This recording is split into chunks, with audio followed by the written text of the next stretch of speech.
আসসালামু আলাইকুম। বার্তা নির্যাসে সবাইকে স্বাগতম। ট্রাম্পকে পাকিস্তানি সেনাপ্রধান অসীম মনিরের ফোন, শেহবাজকে শর্ত দিলেন পেজেশকিয়ান।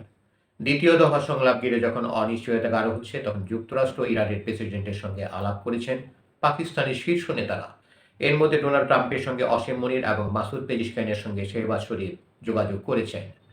পাকিস্তানের একটি নিরাপত্তা সূত্র বার্তা সংস্থা রয়টার্সকে এমন তথ্য দিয়েছে। সূত্রটি জানিয়েছে, ডোনাল্ড ট্রাম্পের সঙ্গে ফোনালাপের সময় সেনাপ্রধান অসীম মনির নৌ অবরোধের কথা উল্লেখ করেন।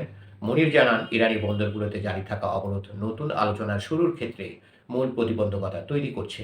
সূত্রের দেওয়া তথ্য অনুযায়ী ফোনালাপের সময় ডোনাল্ড ট্রাম্প অসীম মনিরকে জানিয়েছেন তিনি বিষয়টি বিবেচনা করবেন।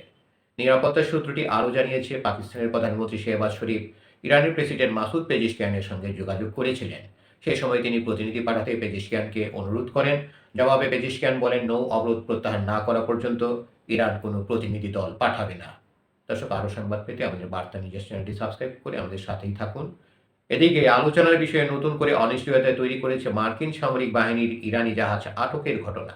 পণ্যবাহী জাহাজটি নৌ অবরোধ এড়ানোর চেষ্টা করছিল। তুস্কা নামের জাহাজটি জব্দের প্রক্রিয়ায় ইরানও পাল্টা জবাব দেওয়ার হুমকি দিয়েছে। ফলে দুই দেশের মধ্যে আলোচনা আদৌ হবে কিনা সে অনিশ্চয়তা গাঢ় হচ্ছে। ডোনাল্ড ট্রাম্পের ঘোষণা অনুযায়ী সোমবার সন্ধ্যার দিকে মার্কিন প্রতিনিধিদের পাকিস্তানে পৌঁছানোর কথা রয়েছে।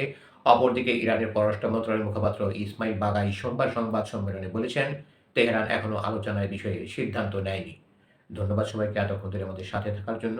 আরও সংবাদ পেতে আমাদের বার্তা নির্যাস চ্যানেলটি সাবস্ক্রাইব করে আমাদের সাথেই থাকুন।